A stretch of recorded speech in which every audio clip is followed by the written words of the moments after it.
Berna, 1942. L'Herrengas 23 è un palazzo storico della città. Qui vive e lavora Allen Dulles. Formalmente è l'assistente del ministro americano. In realtà è una spia, anzi, il capo delle spie. Almeno per l'Europa, dove è stato messo al vertice dell'OSS, Office of Strategic Service, la struttura di spionaggio americana guidata da William Donovan, che nell'ottobre 1941 sceglie Dulles come suo rappresentante per l'Europa. Dulles è elegante e raffinato. Proviene da una ricca famiglia che gli ha permesso di svolgere diverse attività nella sua vita, dal finanziere all'avvocato. Ed è anche un massone. Da avvocato ha curato anche gli interessi di Lucky Luciano e Meyer Lansky.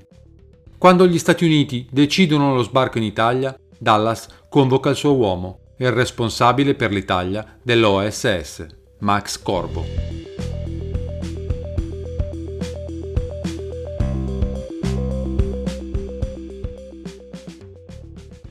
Massimo Corvo, detto Max, era nato in Italia ad Augusta il 29 maggio del 1920.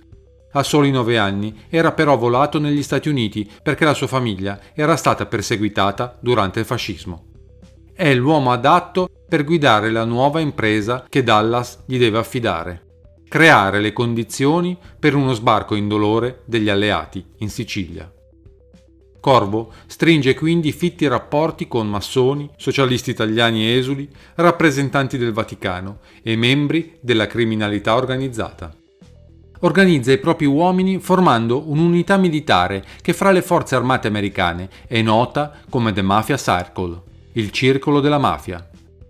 Stabilisce quindi ulteriori contatti con Victor Anfuso, Lucky Luciano, Vito Genovese, Albert Anastasia ed altre persone delle organizzazioni criminali italo-americane inserite nella precedente operazione Underworld. Un giovane raccomandato dello stesso Luciano, Michele Sindona, ed anche un certo Licio Gelli. 10 luglio, 17 agosto si svolge l'operazione Husky, l'operazione Cane da Slitta. Il primo sbarco alleato sul suolo italiano che durante la Seconda Guerra Mondiale permette, con l'utilizzo di 7 divisioni di fanteria, l'inizio della campagna d'Italia. Una delle più grandi azioni navali mai realizzate fino ad allora. La campagna ha inizio con lo sbarco in Sicilia, a Licata, tra Gela e Scoglitti, e tra Pachino e Siracusa. Vi prendono parte circa 160.000 uomini. Quando il 10 luglio 43 gli americani sbarcano sulla costa sud della Sicilia, raggiungono Palermo in soli 7 giorni. Conoscono non solo la dislocazione delle batterie e dei reparti italiani, ma anche i nomi degli ufficiali che li comandano. La popolazione civile, ancora prima dell'armistizio, accoglie con applausi e fiori gli invasori, dei quali quasi il 15% è di origine siciliana. I soldati italiani catturati, se sono siciliani, vengono liberati ed inviati alle loro case. La difesa dell'isola, in realtà, non è sicuramente in grado di contrastare efficacemente gli invasori, ma a facilitare lo sbarco delle truppe anglo-americane contribuisce fortemente la rinuncia ad inviare la flotta italiana contro le navi alleate, nonostante i servizi segreti italiani siano a conoscenza della data e della località dello sbarco. Un vero e proprio tradimento che permette alle navi inglesi ed americane di appoggiare tranquillamente, con micidiali cannoneggiamenti, le operazioni di sbarco e di avanzata delle truppe lungo tutta la costa fino a Messina. I più importanti mafiosi locali, Genco Russo e Calogero Vizzini, accolgono gli americani e da questi vengono scelti per rappresentarli sul territorio. Addirittura Vizzini viene nominato da un tenente americano, sindaco di Villalba. Nella cerimonia di insediamento viene salutato al grido di Viva la mafia. Max Corvo e la sua squadra vengono sbarcati in Nord Africa a maggio del 43. Poi, 3 giorni dopo l'attacco, l'unità prende terra a Falconara, vicino a Gela, e si stabilisce nel castello della cittadina. Poi è ad Augusta, sua città natale, per reclutare collaboratori locali. Intanto gli agenti dell'OSS occupano le isole più piccole intorno alla Sicilia, fra cui Favignana, e liberano dalla prigione numerosi boss della mafia che sono arruolati nel servizio dell'OSS. Circa 850 uomini d'onore raccomandati dai capi mafiosi siciliani, e dopo l'occupazione questi assumono cariche pubbliche nell'amministrazione militare del colonnello Charles Poletti. In provincia di Palermo ci sono 62 sindaci mafiosi. L'atteggiamento del governo militare è ispirato a criteri utilitaristici. Sta di fatto, però, che questa apertura verso gli amici degli amici permette in breve alla mafia di riorganizzarsi, di riacquistare l'antica e indiscussa influenza. Ha sempre cercato l'alleanza col potere, anche con quello fascista degli inizi, ma per la prima volta le viene conferito un carisma di legalità e di ufficialità che le consente di identificarsi con il potere. I nuovi quadri saldano e riprendono solidi legami con la malavita americana. Da non sottovalutare inoltre che nel 1943 Vito Guarrasi, con il grado di sottotenente di complemento del servizio automobilistico, è presente alla firma dell'armistizio di Cassibile, assieme al generale Giuseppe Castellano, in qualità di suo aiutante di campo.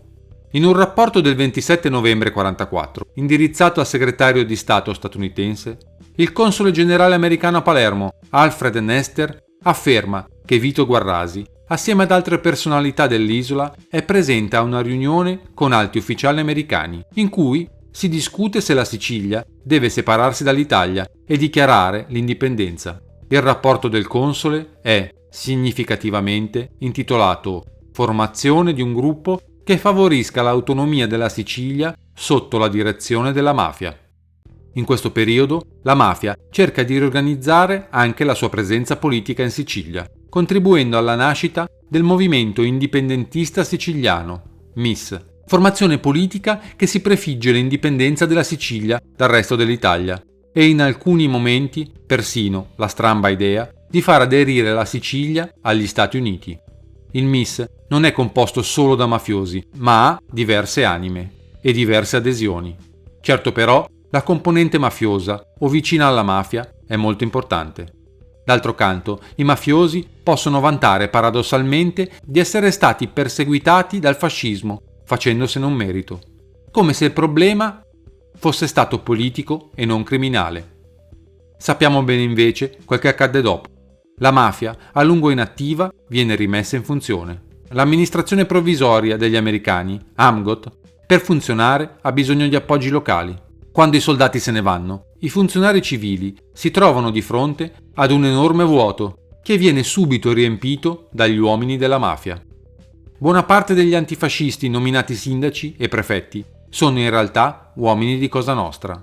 Si tratta di una specie di manna dal cielo per i mafiosi, che immediatamente si impadroniscono dell'attività più lucrosa, il mercato nero. Don Calò Vizzini viene eletto sindaco di Villalba, a nord-ovest di Caltanissetta. Pochi giorni dopo la sua nomina, il comandante dei carabinieri viene ritrovato assassinato nella piazza del paese. Villalba diventa così il centro di smistamento dei beni per il mercato nero dell'Italia continentale. I beni vengono caricati a bordo dei camion, inconsapevolmente forniti dall'AMGOT, e quando gli alleati si trasferiscono al di là dello stretto, l'infiltrazione mafiosa si fa subito sentire. Ma come finisce questa vicenda per i personaggi principali? Lucky Luciano viene graziato nel 1946 per grandi servigi resi agli Stati Uniti durante la guerra. Torna a Napoli e fa traffico di sigarette ed eroina. Muore in Italia nel 1962 come famoso boss mafioso, senza ormai più potere. Meyer Lansky, boss indiscusso del gangsterismo ebraico negli Stati Uniti, nel dopoguerra controlla insieme a Luciano il mercato mondiale degli stupefacenti tra Medio Oriente, Sicilia, Cuba e Stati Uniti. Allen Dulles diventa nel 1953 il primo civile ad essere direttore della appena formata Central Intelligence Agency, la CIA, diventando così l'uomo di 1000 azioni discusse e discutibili, tra le quali il tentativo di uccidere Castro sempre utilizzando i mafiosi legati a Lansky e trafficante. Viene licenziato da Kennedy dopo la Baia dei Porci, venendo poi inspiegabilmente inserito nella commissione Warren che decide sulla morte di JFK. Michele Sindona diventa riferimento della finanza italiana negli anni 60 e 70 grazie alla gestione dei soldi mafiosi e piduisti. Muore per suicidio e omicidio in carcere. Licio Gelli diventa il capo della loggia massonica P2, legato ai servizi segreti deviati e allo spionaggio in chiave anticomunista. Calogero Vizzini diventa sindaco di Villalba, poi socio in affari di Lucky Luciano in una fabbrica di dolciumi specializzata in un tipo particolare di export. Muore di vecchiaia nel 1954. Genco Russo diventa capo della Democrazia Cristiana e consigliere comunale di Mussomeli nel 1960. Nel 1962 viene costretto a dimettersi perché denunciato in una campagna giornalistica e poi processato e condannato. Muore tranquillamente a casa sua all'età di 83 anni nel 1976. Max Corvo lascia l'Italia il 22 maggio 1945. Vito Guarrasi diventa protagonista in tutti i misteri italiani del primo dopoguerra. Da molti considerato il vero regista occulto di quello che avvenne dallo sbarco in poi. Intelligence is nothing really other than information and knowledge. Now there are times